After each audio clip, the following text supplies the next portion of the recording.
Welcome everybody. Hello. Hello. Hi, Tina, Nicole, Candace, Christine, Ashton, Lisa. I see all of you guys. Debbie, welcome. I try to greet everybody until it starts going too fast. So if you get a shout out, that's awesome. Hi, everybody else. Alrighty, number is still going up a little bit. I'm going to give it just 15 more seconds just to be sure everybody that is somewhere in the virtual waiting room makes their way.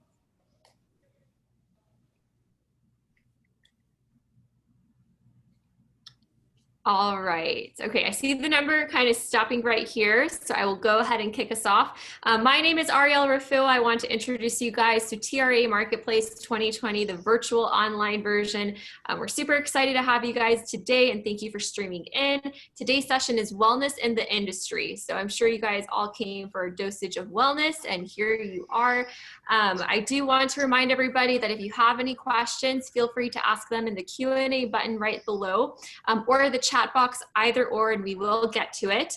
And I would also like to introduce today for Silicon Hills virtual stage our sponsor, Coca-Cola Southwest Beverages. Thank you so much, Coca-Cola, for sponsoring our stage, and we do have a quick video for you guys.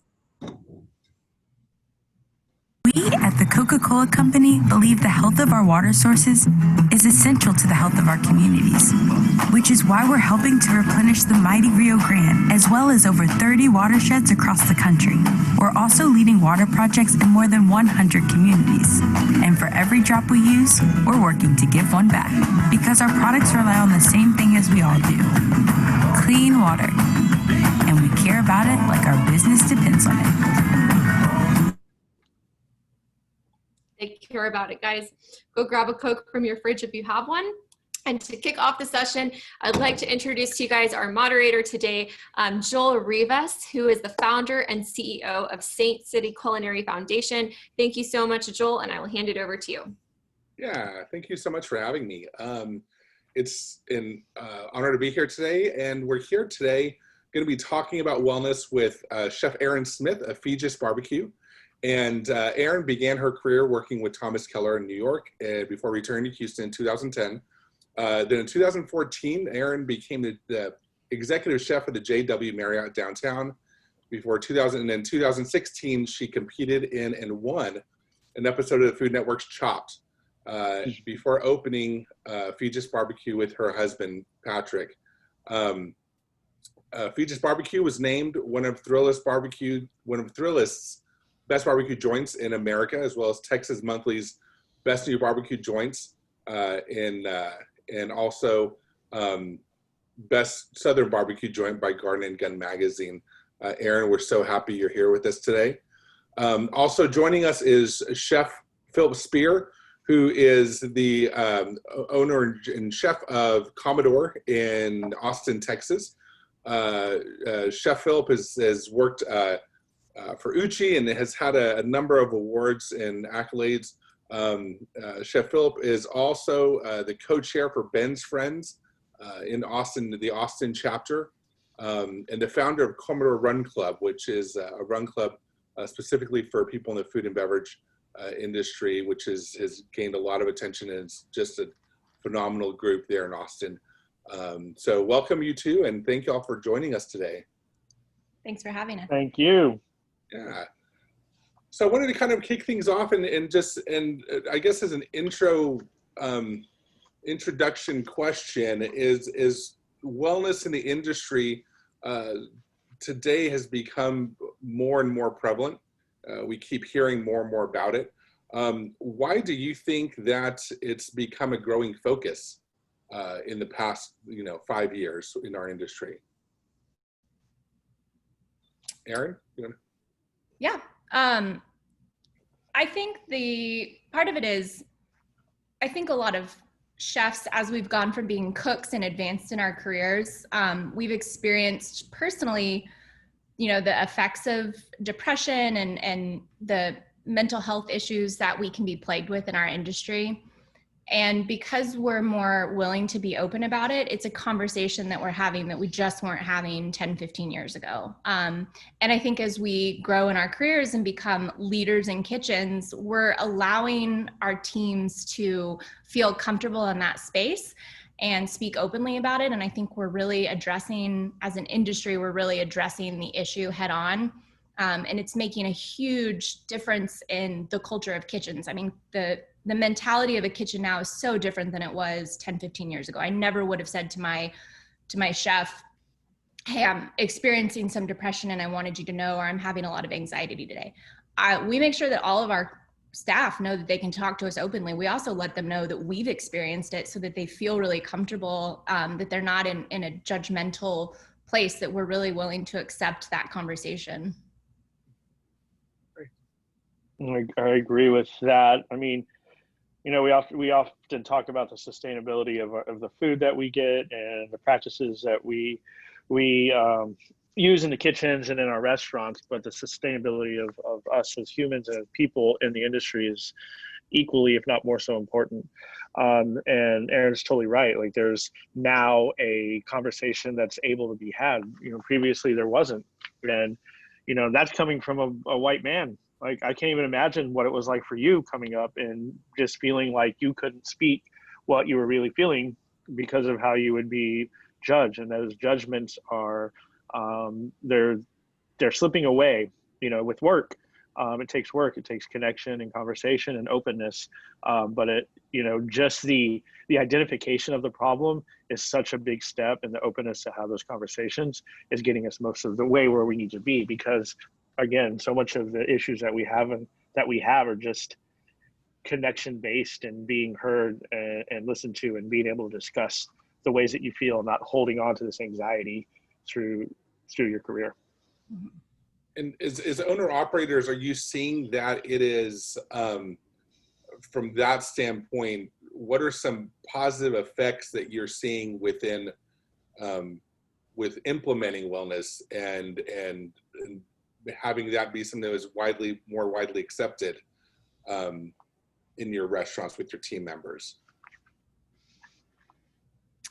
I think for us, you know, Patrick and I, so we're both the owners, we've both experienced it ourselves. You know, I've had bouts of depression that I think were very much related to my work situation, whereas Patrick has had bouts of depression that were from outside influences that just impacted his work situation. So we're coming at it from both angles, and we've just really always talked about it. I mean, we've never, since we opened our own restaurant and have had our own staff, we've really felt a responsibility to let everybody know what we're going through and what we've been through, so that they feel really comfortable talking about it. And I think that, you know, we've had staff members come up to us and be really open with their own situations.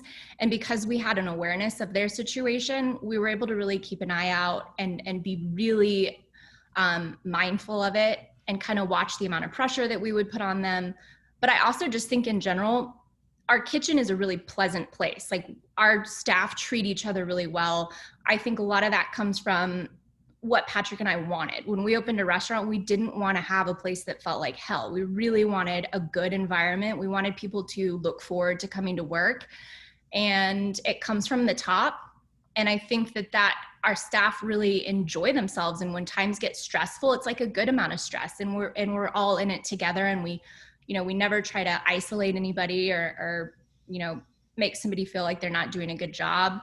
And I think it's a more encouraging environment. And, you know, just think about your effectiveness as a leader when you understand what your people are going through every day, right? I think Chef Erin's alluding to that as well. It's like, you know, when you can navigate situations with your staff and your teammates, because you have a better understanding of what it is they go through and how they hold on to whatever it is they're holding on to, whether it be workplace or outside related, you become a much more effective leader. Your situation and your operation becomes much more collaborative, not only with the food, but with just the way that you work every day. And there's conversation. Again, it goes back to conversation and openness. And, you know, you can have a conversation with your chef or your sous chef and experience some sort of collaboration in the way that your service goes, or the way that just the whole workplace goes. And again, that's just from really understanding people. Mm-hmm. You mentioned earlier, sorry. No, go ahead. Go ahead. Please go ahead. Billy, you mentioned earlier connections, and I think about that a lot because it used to be commonplace to go out and have a drink after work with your whole crew. And that was our way of connecting with each other, and being able to hang out in a stress-free environment. And I think that the problem was we were introducing booze, we were introducing late night hours and all the things that come along with that. And I think the new trend is finding healthier ways to connect with our teams outside of work. And I think that really does make a big difference. And one of the questions I've been asked before is, I got a phone call about a year ago from a CDC chef de cuisine at a prominent restaurant that I know, and he was asking what are some ways that an owner operator or chef that's over a kitchen and a team, that they can hold their team to a high standard and get that result, but also do it in a way that's not that old culture of, pushing and yelling and what we've, seen for so many years, but still be able to deliver results, holding their team to a high level and a high standard. I mean, holding your team to yourself first, and I think that's the most important part of that equation, to a high standard is not it doesn't have to be led with fear and intimidation. You can hold your team and yourself accountable into the highest standards with love and passion. And, I hope that my team comes to work every day wanting to do a good job because they want to hit the standards of excellence or get as close to that as possible because they want to better themselves. And they're in a open collaborative network where we allow that to happen, where there's not fear of someone being better than me or I've worked with a lot of chefs over the decades that it was clear to me that I had seen them treat some of their cooks or sous chefs below them. Well, if I give you too much, you're going to be at my level. Well, that's ridiculous. I mean, I want every person under me to be better than me so I can continue to learn, and it's that collaborative process. So I think, as a CDC or a chef, absolutely should still hold your people to a high standard, but you don't have to do it with intimidation or nastiness. Okay. Yeah, I agree. I think we're humans, right? And it's so important to remember that you have to treat people like they are human. They deserve your grace and they deserve your respect. And so, but they also deserve to be challenged. They want to be challenged. I found that cooks really want to be held to a high standard. I think that's why they show up for work every day. And when they leave and they're proud of what they've done, they can leave with their head held high and they're happy to come back the next day. So the standard is actually a really important part of being a good leader and maintaining a healthy and happy staff. But I agree with Philly. I think it comes from the leadership. It has to come from within you as a leader, and you have to hold yourself to that same standard. What in y'all's experience, what have been some things that maybe y'all have seen in terms of, and it may have been somewhere you have worked at in the past, or maybe, stories that you've heard, some negative results of not focusing or having, a culture of wellness in your establishments? What are maybe something you've seen in the past or experienced that was basically the horror story? What happens when that doesn't happen? What happens when you ignore it and you don't communicate well with your team and you lead with fear? Ultimately, what are some things that you see going down that path? Because both of you have been in the industry so long that y'all know the good and the bad. So, working brunch by yourself. That's a nightmare. That's a horror story. That's happened more than once. If without I didn't mean to take that lead, but No, but it's yeah, true. I thought of it's true. a specific instance at Bonamy where, and that's, I think, something that is important to discuss as well, is even when you think you are leading in a way and you have this openness and this ability to create this great culture, it doesn't always take. And sometimes it takes time and evolution of everyone involved, and realizing who engages in that culture that you're trying to create in the right way, and understanding that creating culture isn't a single person's job. It's the job of the entire entity, and hiring the right people and treating those people in the right ways. So, but I remember at Bonamy once, a place where I was very cognizant of who was coming in the door, and talking about, specifically at Bonamy, we had a lot of people who were sober or in recovery. So we discussed sobriety a lot. It was definitely not a requirement of working there. And I remember just one morning where a couple guys, it had been some really stressful situations, and a couple guys relapsed and didn't come to work the next day. And I was working the line by myself.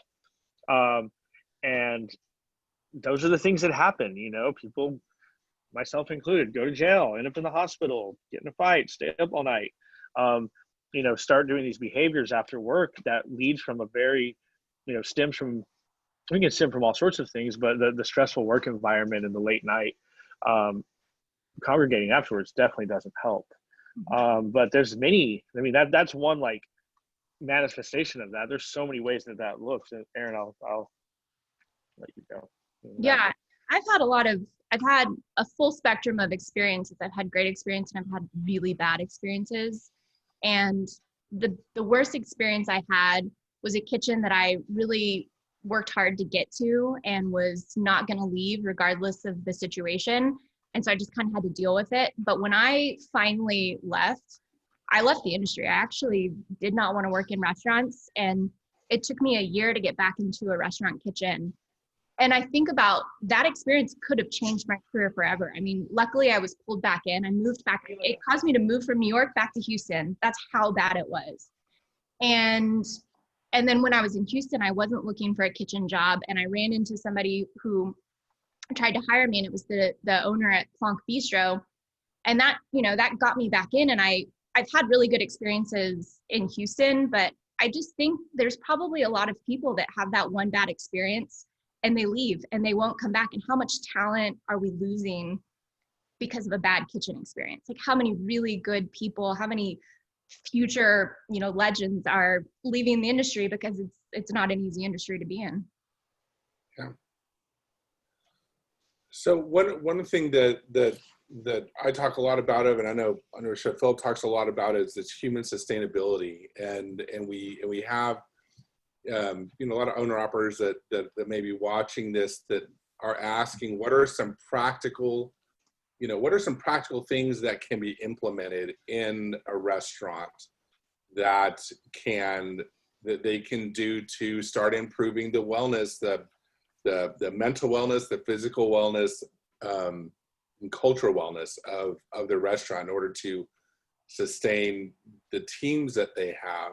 Right now, I've known several people that have completely switched careers and left restaurants and aren't going back, post COVID, and so what are some practical ways that y'all think can be implemented by owner operators that are watching in their own places that kind of want to make that shift, going back into this post COVID environment and climate in their own restaurants? I'll start this one. I think it's just really checking in with your team and making sure they know that you care about them, because if people know they're cared about, they want to stick around longer. I think we really have to manage our own hours, but also especially the people that work for us, because if we're working people to death, that's not sustainable. It's going to cause so much burnout. And we don't do this anymore because of COVID-19, but we used to do, like quarterly staff parties where they were all, really PG. We'd go play bingo somewhere, or we'd find fun events, and they were, we'd always encourage our staff to bring their families. And it really helped us get to know people beyond the person that just shows up at work. And I think that knowing people on that deeper level really helps to create connections. And COVID's caused a little bit of a financial strain on that, but also there's just not as much to do. We're obviously not taking our staff out to dinner and stuff, but we look forward to getting back to that. And our team really knows that that's important to us. Sure. Yeah, I mean, I agree with the PG gatherings. We every few weeks we have up until the COVID period, the current pandemic. Although we are going to get back into this now that we're starting to bring more and more of our stuff back, but we, every other week we'd have some sort of continuing education course. Sometimes it's about food, sometimes it was about beverage, and a lot of times it was about mental health and mental wellness, and that's something that every operator can do. I mean, there's so many things we can do, owner operators, that don't really cost us anything besides a little bit of effort. I'll give you the examples that we know about specifically with us. I mean, our run club that began here, giving people an outlet to go do something physical when we were working 16-hour days, 7 days a week to get open. That was the salaried chefs, that is. Yeah, that's not really the most healthy way to work, but it's what we needed to do at that time. So what we made sure is that we took an hour to go outside and run around and be free. And that other chefs and other restaurants and cooks and servers and managers and baristas and beverage managers wanted to join and wanted to do the same thing. And it created a space where we could connect over something a little bit different than the regular connection.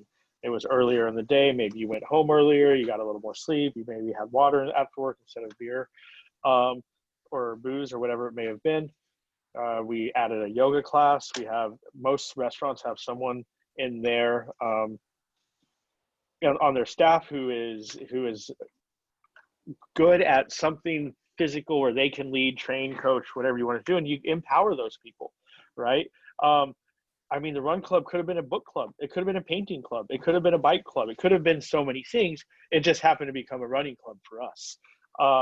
And I just think empowering your people and encouraging those points of connection outside of the typical restaurant points of connection can do so much.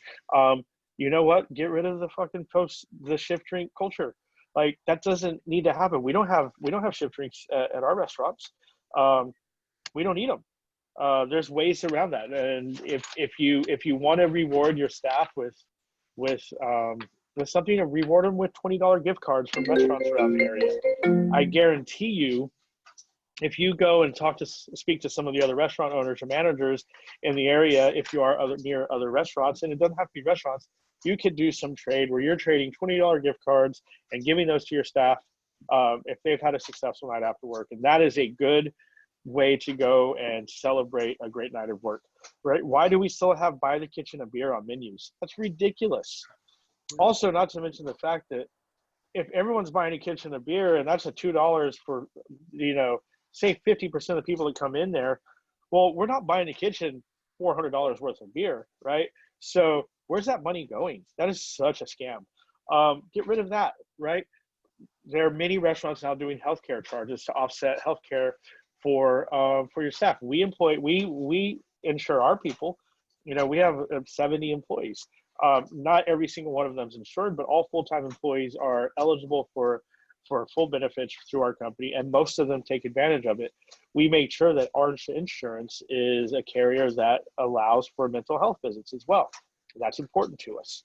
These are all things you can do. We do a 1.5% healthcare charge. There are restaurants in Austin doing 4 and 5%. And if at 1.5% we can offset it as much as we do, at 4 or 5%, it can pretty much pay for your entire healthcare program. Those are things you can do. I mean, why, as a guest, as a consumer, I would rather pay an extra $5 on my tab for the thought that someone might get some health care rather than buying the kitchen a beer. Like, refocus those priorities and think about it. You're sustaining and creating that culture, right? Get rid of it. It's really simple. Yeah. I have to say, from the top down. Go ahead, Erin. Oh, I was gonna say, I have to say, Philly, the run club that you did, it's such a good idea. It's such a good concept. It's spread like wildfire. We're seeing people all over Houston doing similar stuff. And I just really commend you for having that idea and making that happen, because it's such a good thing for our industry. And if Patrick and I weren't so lazy, we would be doing it. We keep saying we need to do, every time you post about it, we keep saying we need to do something. We need to do something. Yeah. And it's a really good motivation, for people to have that, and for people to have that model to look at. Well, thank you. And you know what? I know where a lot of, I know you and Patrick pretty well, and like you guys could do a foraging club, and 3 days a week you go check out areas for an hour, right? I mean, I know there's some travel time and there's kids, but there are things you can do. You can do a freaking painting club. I mean, it could be. I like any book club. I hadn't even thought about that, but make it a cookbook club. Also very therapeutic, and we do that. We do the cookbook club here as well. Actually, we started doing that at Uchi, but we do it here, and every month we order 4 cookbooks by drawing those 4 cooks, then create a dish out of the cookbook, whether it's for family meal, something they're inspired by from the cookbook, whether it's for family meal or even a possible menu dish or special. And then 4 cookbooks cost us $100, right? $100 a month. We have cooks engage, and we're encouraging the bar to do it as well. But for $100 a month, we have cooks engaged in creating new dishes, being inspired from the books, taking some time as they go home to open the books, look through them, and then coming back and bringing that excitement to the kitchen. And then all of a sudden, the other 4, all the other cooks are ready to draw their name, and it becomes it's just encouragement to continue to create and do great things. Yeah. And then organizations, Joel, tell us about Herd, your organization. I mean, we started in 2017. We've been once the pandemic hit, we were doing support groups, peer support groups, on a weekly basis, and they look more like peer support. And what we preach more than anything is balance, and balance looks different for everyone. And sometimes it's complete sobriety. Sometimes it is just getting the body moving outside of the monotony that you go through. And like you're saying, Philip, if it's foraging or starting a book club or whatever it may be, any sort of getting past that is going to bring some balance, I think, to people's lives. And so what we did when we took Herd online during the pandemic, we were doing individual counseling sessions and for the first couple of months, and then we have launched a national online group that are meeting weekly. And so we have a team that we have that moderates that online group, and then have started to grow into other cities, launching DC and Baltimore this month, and launching Kansas City next month. And then we'll finish. We were going to launch Dallas and relaunch Houston this year before COVID, so we'll be doing that again. But our main focus really is just bringing some balance and wellness, and mental health is a big part of it. I believe that everyone that has a mental health issue isn't necessarily an addict, but everyone that battles with an addiction issue has some mental health issues they need to have covered. So I think I think addressing at the core the mental health, and the beginning of that is simply listening, and having somebody that's like-minded, listening, and being able to bounce things off of. It does wonders for folks. And so so in the midst of it, we're also doing some things. We're going to be partnering with a national telehealth organization, so we can get folks that work in the industry that don't have just basic medical care, at least access telehealth wise to a doctor for things like colds and the flu and the UTI or things like that either go ignored, or will take somebody out for a day of them going into waiting in the ER for 6 hours to be seen for something that really just needs some antibiotics. so yeah, so that's kind of what we've been doing with her, and now talking with different people about going back into, as things start to kind of change and go post COVID, having that conversation about wellness. It seems like a lot of people that I've talked to would like to start and have the opportunity to start kind of a fresh go at things with their teams that are coming back in. And so I think it's important that we, all of us are kind of working together and talking about these things and bringing them to the forefront. So yeah. I was thinking of a question before that when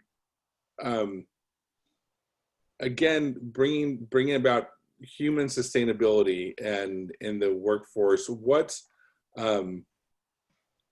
why else should people be concerned, owner operators, about the human sustainability portion, especially having seen what happened with the pandemic and the millions that lost their jobs in the industry and going back in now? Why post-COVID, as we kind of return back, why is that so vital to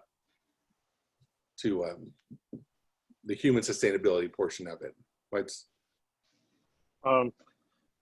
Well, the way that the system is currently does not promote human sustainability. So through the pandemic, which is really just more of an exposing of the issues rather than a condition or a cause of the issues, through the pandemic, we are paying attention to that in a way where we're seeing the system where all the points of where the system has been breaking down and continues to break down. The food system is much more than restaurants, and human sustainability has much more to do with the entire food system than I think we give a lot of credit to. But we have an opportunity now to rebuild that and do it differently, and I think that's what you're seeing. And you're seeing very well-known chefs and restaurateurs coming out, and I'm sure everyone saw the Kinch social media post recently, and Chef David Kinch of Manresa, which is one of the best restaurants in the world in California, in San Francisco, and as I said, he was not accepting James Beard Award this year. And then that just created this avalanche or the snowball of people coming out and continuing to say what I think a lot of us have known for a long time, but haven't really had the platform or maybe even the courage to say out loud, is that this isn't working. And the way that the business is set up and the way the equation that is needed to make a restaurant successful, what small percentage of them are, because basically what restaurants do is they fight this battle for 1 to 4 years of trying to squeeze profit out of something and pay investors back. And what usually happens within that 1 to 4 years is they close. And if you make it past that payback, that initial payback of how you open your restaurant, you're still looking to operate off these 10, sometimes 15, if you're lucky, an amazing restaurateur, a 20% profit margin, and trying to be sustainable there. And you're always squeezing that profit out of the product, and the product is what is created by your restaurant employees, and that product is either food, beverage, or the value of what service is. But we pay for the service as consumers, right? The restaurateurs don't pay for the service. So you're continuously squeezing out of the revenue center, which is already pushed beyond its capabilities. And so as you continue to do that, the human sustainability factor is less important and goes further down, to the point where we get where we are now, where we have to have major interventions in our industry and saying, wait a minute, not everyone's okay. You're like, well, no shit, not everyone's okay. So I think that through, as you're saying, like through the pandemic, there's opportunity to make some change. There's always been opportunity to make some change, but now there's some real opportunity to make some change, because unfortunately this decimation of these small businesses is going to force an evolution in a way that's completely unstoppable and undeniable. Yeah. I think we should be encouraging people to stay. Like, why do we treat people so poorly that they just go from restaurant to restaurant. That doesn't work well for anybody. It doesn't work well for the employee, and it really doesn't work well for the employer. So I think changing the culture so that we're really trying to create an environment where people want to stick around helps businesses. And I think during COVID-19, we're realizing people are leaving the industry, as you mentioned earlier, and they may not ever come back. And so our workforce, our talent pool, it's just getting smaller and smaller. Culinary schools are closing left and right, which is just a product of the fact that the industry, the reality of the industry is now exposed. Everybody knows it's not the greatest. You know, being a chef isn't easy. It's not glamorous. We're not all on TV making millions of dollars. And so we really have to encourage people to want to be chefs. We have to show people that this is a great job. You can be passionate about this and love what you do. But that means that people like Chef Philip and I and my husband, we have to work really hard to create those places where people want to come, where they can learn and grow. And if we don't do that, if we fail in doing that, our industry is just going to revert right back to where it was 10, 20 years ago. I mean, I just think that it's really our responsibility to entice the next generation to want to do this and have a great space for them to come do it in. And that's the sustainability of it. If we burn people, if we turn and burn like we've been doing, we're going to get rid of all the good people. And it's just going to be a bunch of miserable hags left in a kitchen, not happy with anything going on in their lives. Yeah. When it comes to the wellness from the top, how important is it? And I believe it's vital, but from the top down, your personal wellness and things that you do personally and how that affects your team if you're not keeping yourself in check. And you're not, you know, if it's a lot of times it's easy to get into a rut where you have programs for your team, you tell them what to do, but you yourself or your leaders that work for you, your managers are not themselves taking care of themselves. How important is it from the top down to make sure that that they're taking care of themselves and being well? It's vital. I mean, you have to put your oxygen mask on first. If you're not taking care of yourself, it doesn't matter how much you preach to your staff that you need to be, you know, living a healthy lifestyle outside of here. It's an empty conversation if you're not doing it yourself, and your team see that.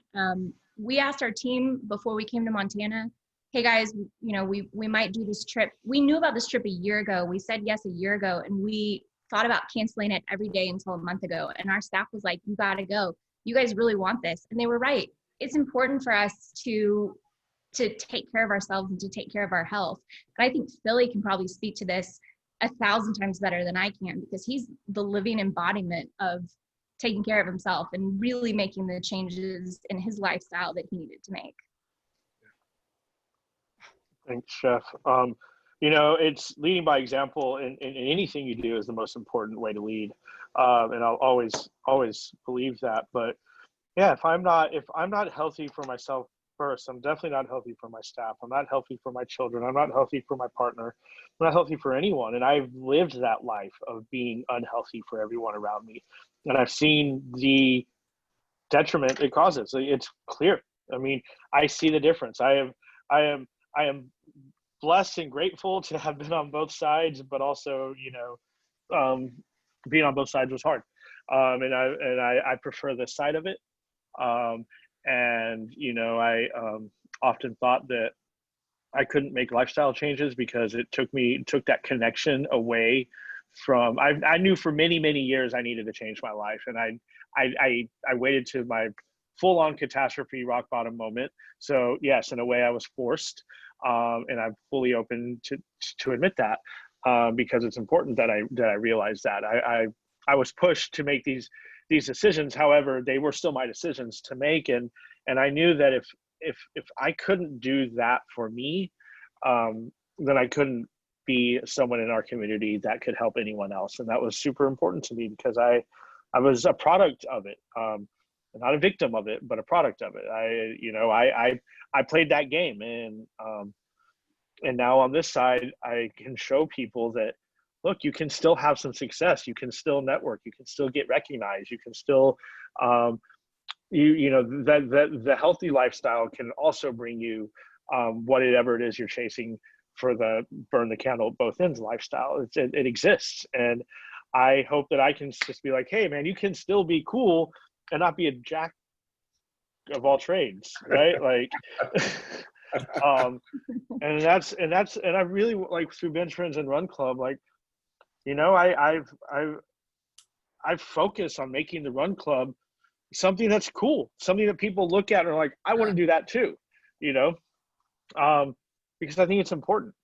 I think it's important because I think a lot of people are afraid to make lifestyle changes because they're going to rearrange their lifestyle in a way where they're not welcome certain places anymore, where they're not, you know, involved in a network that they want to be involved with anymore. I guarantee you, every relationship I have had over my last 3 decades in this 2.5 decades in this industry still exists if it needs to, and I promise you, they're all better.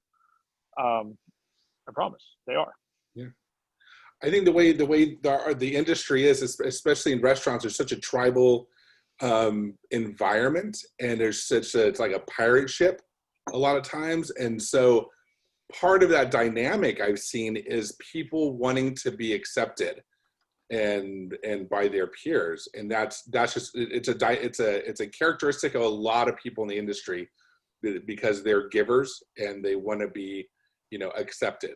And I think so because of that, normalizing wellness and making it look cool is important, because there, once a lot of people, once they switch, you know, change up their lifestyle, or they, you know, I know whenever I, you know, when I was battling addiction and I got clean, like, who am I going to hang out with next? Or if you're sober, or you're newly sober and you're trying to think, well, how am I going to date now? Because every time, you know, it used to be when I dated, I had to be, you know, 3 bourbon and cokes in before I could talk to a girl, or, you know, or something like that. So normalizing that wellness lifestyle is so, I think more than anything, that's something that's vital in making it to where people that we work with are feel that, okay, I can do this and still maintain a normal life after that. So, Agreed. Yeah. So relationships, I think, are a big part of it. For the last couple minutes, did you all have anything I wanted to add, or any questions, or? I wanted to say a little bit more about Ben's Friends. I mean, Ben's Friends is a group in the food and beverage industry that networks or comes together to discuss their journey with drugs and alcohol addiction. And we meet 17 times a week now. It used to be 7 times a week, but through COVID and through Zooms and technology, it actually opened up the ability and opportunity to meet more. So that's open for everyone, and you don't have to, you know, it is not a program of recovery. It's just people who are recovering and how they do it in the workplace. And sometimes there's some solutions there, but it's not what it's not what we are. We're not an AA. We're not a program of recovery, but we are a network of sober people. And sometimes it's good just to see and hear that. And I encourage everyone to do so. Yeah, I can't say enough about how great Ben's Friends is, and it's a network, and how it's opened up and helped so many lives in terms of people that want to feel that acceptance, have a place to go, and has created a space for them. The only thing I want to add is I saw there was a question that popped up in the Q&A section about struggling to get through to a cook that might be maybe a little bit stubborn or just not really seeming to receive the message and the instruction. And I think we've all had that experience. We've all, you know, worked with those cooks and been leaders and mentors to those young chefs. And the only advice I can give is I think it's just patience is really important. And just remember that we've all come from a different place and we all feel like we've got something different to prove. So just be really patient and approach the situation knowing that if you just continue to work with that individual and continue to try to lead and mentor them in a healthy way that eventually you will get through. Something you do will work. And there's a lot of us that started out that way, young and knowing nothing in a kitchen and being way too big, our head way too big, for the room. And we've all been, hopefully we've all been lucky enough to have a mentor that really took the time and broke that out of us. And so just keep working through it. Yeah, I think it's vital that people in leadership understand that we can't change the way that somebody perceives something or takes our instruction, but we can change the way that we communicate to them. And that's once we understand them, understand how they receive communication, it really allows us some ways to kind of express that to them. So, so yeah, I think we're at our time. And so I just want to thank you again, Chef Aaron. Thank you so much for joining us, and Chef Philip. Thank you for taking time out, and thank y'all for what y'all are doing. So, yeah. Thank you. Yes, good to see you, Chef. And we do have one question that came from the audience. So I will ask that before we hop off. But the question is from Cybel, and it asks, I had a new cook whose response was always, nobody told me. I was always trying to explain that I'm trying to tell you now, but my cook never listened. Do you have any ideas of how to work through that kind of situation, an issue? Well, Aaron actually said a few words on that, but I'm going to take something that she said earlier about, once we really start to understand who our people are, what it is they're going through, then we can become more effective leaders. And I think that's a big part of this as well. I mean, she just said that we've all been there, we've all been through this, and sometimes because of the environment we are in, we allow our egos to get in the way of asking for help or admitting not knowing something. But if you have an open dialogue or collaborative culture in your kitchen, maybe that person is more susceptible to, or just even more able to listen and to hear, because that ego gets out of the way a little bit. Perfect. Yes. Thank you, Philip and Aaron, for also reiterating that. And Joel, awesome. If there's any other questions that come in, guys, please feel free to message us. We will get an answer for you. And with that, thank you all three again, Aaron, Joel, and Philip.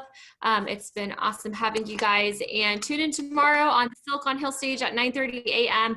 We do have a workshop, and it's social media photography. So if you guys are in need of anything of that nature, please feel free to see us tomorrow at 9:30 a.m. Thank you guys so much. Thank you so much. Thank y'all.